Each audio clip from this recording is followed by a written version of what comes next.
Hey, what's up, guys? Happy Wednesday. So, this is the halfway point of the week. That means that tonight is the halfway point of Next Gen 2022. Night one, I had 20 kids. Super great night. Totally fun. We talked about Noah's Ark, Noah having to have faith in God to build an ark when he didn't even know what an ark was. That sort of stuff. Night two. So when I got up yesterday morning and was getting ready, I was just, having a conversation with God. And I said, God, I really want to hit 30 kids. And in my head, I was thinking 30 kids by the end of the week at some point. Like, let's build up and let's get to 30 by Friday. That's what I was thinking. But God showed up. Last night, night two, I had 30 kids.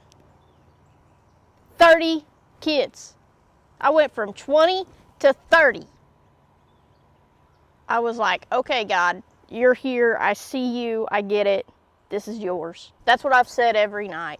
I say every night. It's what I've said all the way leading up to this and the two nights. Is if I'm as I'm kind of settling down of getting stuff ready, I just say, God, it's yours. It's yours. And I saw that last night firsthand. Whenever God said, watch this, and brought 30 kids. 30 kids. I'm blown away by God's graciousness on Next Gen. I really am. But last night we talked about Sodom and Gomorrah and Lot having to trust God to walk away and to flee from his city. And so tonight, night three, halfway through, hoping to have even more. If I don't, then I'm like, all right, God, whatever you have to bring is who is supposed to be there. And I'm excited and I can't wait.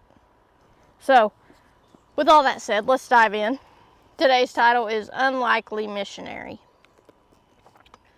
Verse says, Then he said, The God of our ancestors has chosen you to know his will, and to see the righteous one, and to hear words from his mouth. You will be his witness to all the people of what you have seen and heard. It's Acts 22, verses 14 and 15. It says, talk about a change of heart. Paul's conversation to Christ is mind-boggling.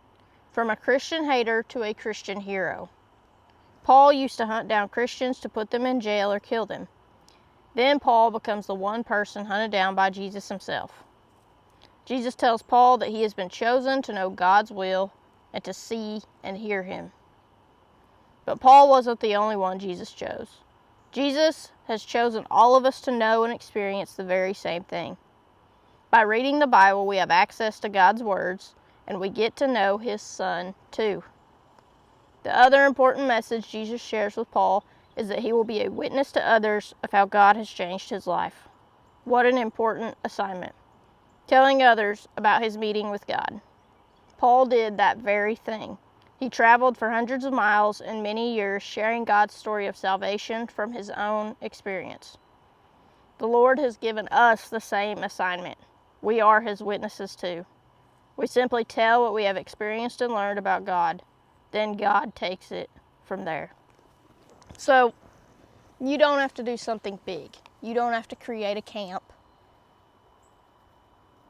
You don't have to be a Sunday school teacher, be a youth pastor. You don't have to do that. We are told to tell people about Jesus. We are told to tell people about Jesus every day. The ones that we work with, the people that we might see in Walmart, whatever it is. You don't have to go and create something massive to be able to tell people about Jesus. You just got to live your life, and you will find people that need to hear about Jesus. We share what God has done in our lives, and God will take it from there. Precious Lord, thanks for choosing me to know your will and to let others in on your plans for the world. It's exciting to be your ambassador. It is exciting to be his ambassador and to see what God does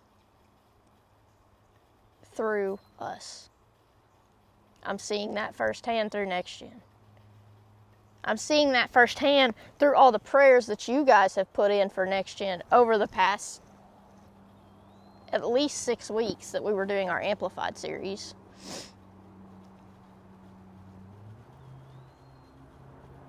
I know, I read in a book one time, and it's always stuck with me. God is already working wherever it is. We're just going and joining in for a short time. God was already at work in each one of these kids' lives. I just get to come in and join for a short time this week. And then God will continue to work long after this week is over. That's what's exciting. And it's even more exciting for me because I get to see these kids at school. Right? I get to see these kids walking through the hallway, and I get to have a relationship with them outside of school now so that I can bring that in to the school building and I can say, hey, what's up? How are you? And a lot of times those kids will say, hey, do you remember when we played that game? And I'll say, yeah. And I'll be like, hey, do you remember when we played this game and we had a Bible story to go along with it?